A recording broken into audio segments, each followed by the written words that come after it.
Assalamualaikum warahmatullahi wabarakatuh. Kita akan masuk di mata kuliah metodologi pengajaran Al-Quran. Ini pertemuan yang keempat. Kita akan membahas tentang beberapa materi. Yang pertama adalah materi tentang idhar wajib. Idhar wajib ialah ketika ada nun sukun bertemu dengan ya atau wawu dalam satu kalimat. Bacaan idhar wajib ini di Al-Quran hanya ada 4 kata, yakni kata ad-dunya, bunyanun, sinwanun, dan kinwanun. 4 kata ini tidak berlaku hukum idgham bi gunnah sebagaimana yang sudah kita pelajari, bahwa jika ada nun sukun atau tanwin yang bertemu dengan ya, itu dibaca dengung seperti may ya'mal. Tetapi ketika ada nun sukun yang bertemu dengan ya atau wawu dalam satu kalimah, maka dia menjadi bacaan idhar wajib, sehingga tidak dibaca dengung. Jadi salah ketika ada membacanya at-tunya, bunyanun, dan seterusnya. Tetapi ad-dunya, bunyanun, sinwanun, kinwanun. Berikutnya kita mempelajari hukum ro, sebagaimana yang sudah kita praktekkan ketika membaca jilid, bahwa ada ro yang dibaca dengan tebal, ada ro yang dibaca dengan tipis. Nah, hukum ro ini dibagi menjadi 2. Yang pertama adalah tafhim atau yang biasa kita kenal dengan istilah tebal. Kemudian yang kedua adalah tarkik yang kita kenal dengan istilah tipis. Nah, tafhim adalah salah satunya mengangkat punggung lidah ketika mengucapkan ro. Kapan ro ini dibaca tafhim dan kapan ro ini dibaca tarkik? Yang pertama, ro dibaca tafhim ketika ro fathah tanwin. Contohnya ro, Rabbana, basiron. Kemudian yang kedua adalah ro yang berharokat dhammah atau dhammatain. Ruziqna, khabirun. Kemudian ro sukun didahului harokat fathah atau dhammah seperti marhaban, yursilu.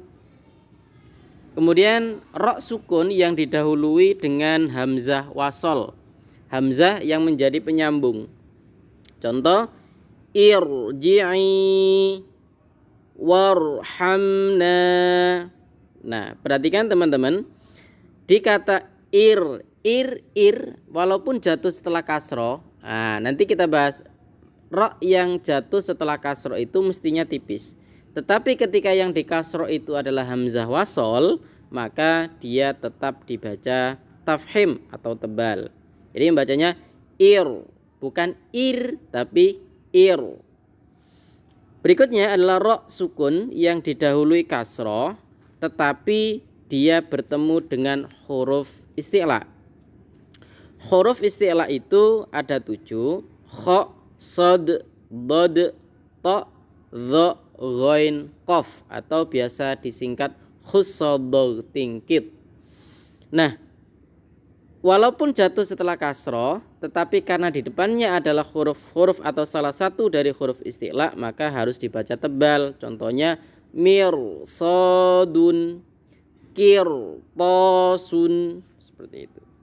Dan yang terakhir adalah ro yang hidup didahului huruf mati selain ya, yang sebelumnya ada fathah atau dhammah dibaca waqaf. Nah, ini masuk pada kategori waqaf yang paling sulit bagi para pembelajar Al-Quran. Kenapa? Karena huruf sebelumnya itu mati dan ro-nya harus tetap dibaca tebal sifatnya. Contohnya adalah syahrin waqafnya adalah syahr. Khusrin waqafnya adalah khusr. Jadi ra-nya tetap dengan mengangkat punggung lidah. Khusr. Khusr. Hati-hati membacanya yang terpeleset atau tergelincir pada kata khusr. Nah, ini salah. Jadi khusr. Jadi sinnya disempurnakan lalu kemudian menebalkan ra sebagai sifat yang tidak boleh hilang ketika waqaf. Berikutnya adalah ra yang dibaca tarkik. Mohon maaf judulnya itu salah. Nanti teman-teman akan saya kirimi versi revisinya. Kapan dibaca tarkik? Dibaca tarkik atau tipis itu yang pertama adalah ketika ra di kasroh atau kasroh tanwin. Contohnya adalah rizqon. Nah, terturun lidah ketika mengucapkan ra. Ri punggungnya terturun. Ri rizqon. Syahrin tipis. Enggak boleh rizqon atau syahrain, enggak boleh. Tapi syahrin tipiskan. Kemudian ra sukun yang didahului dengan kasroh. Contohnya adalah fir'auna, tidak boleh fir'auna, tidak, tapi fir'auna. Anzirhum tipis. Kemudian ra yang hidup didahului ya sukun dibaca waqaf. Kalau yang selain ya tadi pada bahasan tafhim maka dia harus ditebalkan. Tetapi ketika waqaf dan sebelumnya itu berupa huruf ya maka harus ditipiskan. Contoh khair, qadir tipis. Tidak boleh khair, qadir. Ini salah. Yang betul tipiskan khair, qadir. Yang berikutnya yang hidup didahului huruf mati selain ya. Yang sebelumnya ada kasroh dibaca waqaf. Contohnya adalah sihrun waqafnya sihr. Bikrun waqafnya bikr. Jadi tetap dibaca tipis. Kenapa? Karena huruf sebelum huruf mati sebelum waqaf itu di kasroh. Nah, berikutnya kita membahas tentang hukum lam ta'rif atau al. Hukum lam ta'rif ini dibagi menjadi dua. Yang pertama adalah izhar qamariyah, yang kedua adalah idgham syamsiyah. Izhar qamariyah adalah ketika al bertemu dengan huruf qamariyah. Sebagaimana istilahnya izhar itu adalah jelas, maka di sini pengucapan atau cara membaca al itu juga jelas terdengar. Kapan? Ketika bertemu dengan 14 huruf. Apa itu? Ba, jim, ha, kha, ain, ghain, fa, qaf, kaf, mim, waw, ha, hamzah, ya.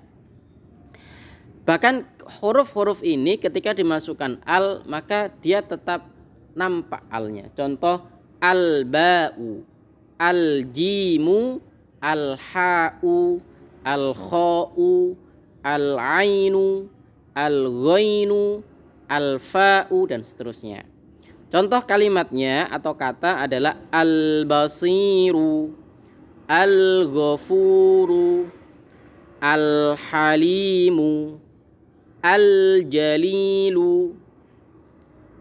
Berikutnya adalah idgham syamsiyah. Sebagaimana yang kita fahami bahwa kalau idgham itu berarti dia suaranya masuk.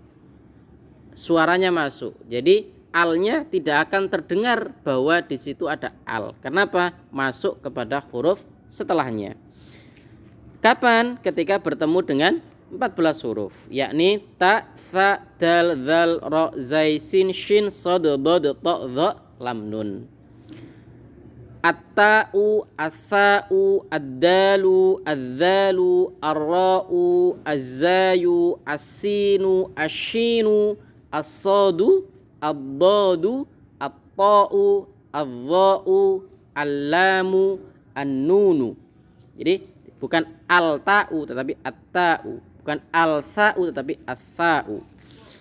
Contoh kata atau kalimatnya adalah wasyamsi, assalamu, at-tawwabu, ar-rahimu. Walaupun ada tulisan al di situ, tetapi cara membacanya al tidak kedengaran atau idgham kepada huruf setelahnya. Nah, ada potongan ayat yang kita bisa membedakan mana al yang syamsiyah, mana al yang idhar qamariyah. وَلَنَبْلُوَنَّكُمْ حَتَّى نَعْلَمَ الْمُجَاهِدِينَ مِنْكُمْ وَالصَّابِرِينَ وَنَبْلُوَ أَخْبَارَكُمْ. Perhatikan kata al-mujahidina. Al bacaan apa? Ya, tentu kita memahami bahwa karena alnya terdengar dengan jelas, maka itu adalah idhar qamariyah. Dan was-sabirina, wasso ada al di situ tetapi tidak kedengaran suaranya, maka itu adalah idgham syamsiyah. Mudah sekali membedakan mana idhar qamariyah dan mana idgham syamsiyah. Yang berikutnya, bab terakhir di pembelajaran kali ini adalah kita mengenal mat. Kalau kita sudah mengenal sampai pada pengenalan mat, berarti materi kita sudah hampir finish ya. Nah, huruf mat itu ada 3. Alif, waw, ya. Alif, waw, ya. Sekali lagi, alif, waw, ya.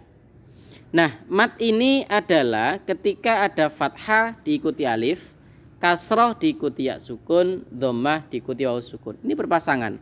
Tidak mungkin ada mat ketika ini tidak berpasangan. Contoh, kalau fathah di depannya ada ya sukun, maka tidak mungkin menjadi mat. Ketika ya bergandengan dengan waw sukun, maka juga tidak mungkin menjadi mat. Mat itu akan muncul ketika berpasangan fathah diikuti alif, kasroh diikuti ya sukun, dhammah diikuti waw sukun. Nah, mat ini dibagi menjadi 2. Yang pertama adalah mat tabi'i atau yang asli, yang kedua adalah mat far'i, mat yang cabang, pengembangan dari mat yang asli. Mat tabi'i itu apa? Mat tabi'i ialah ketika ada fathah diikuti alif, kasroh diikuti ya sukun, dhammah diikuti wawu sukun. Panjangnya 1 alif atau 2 harokat.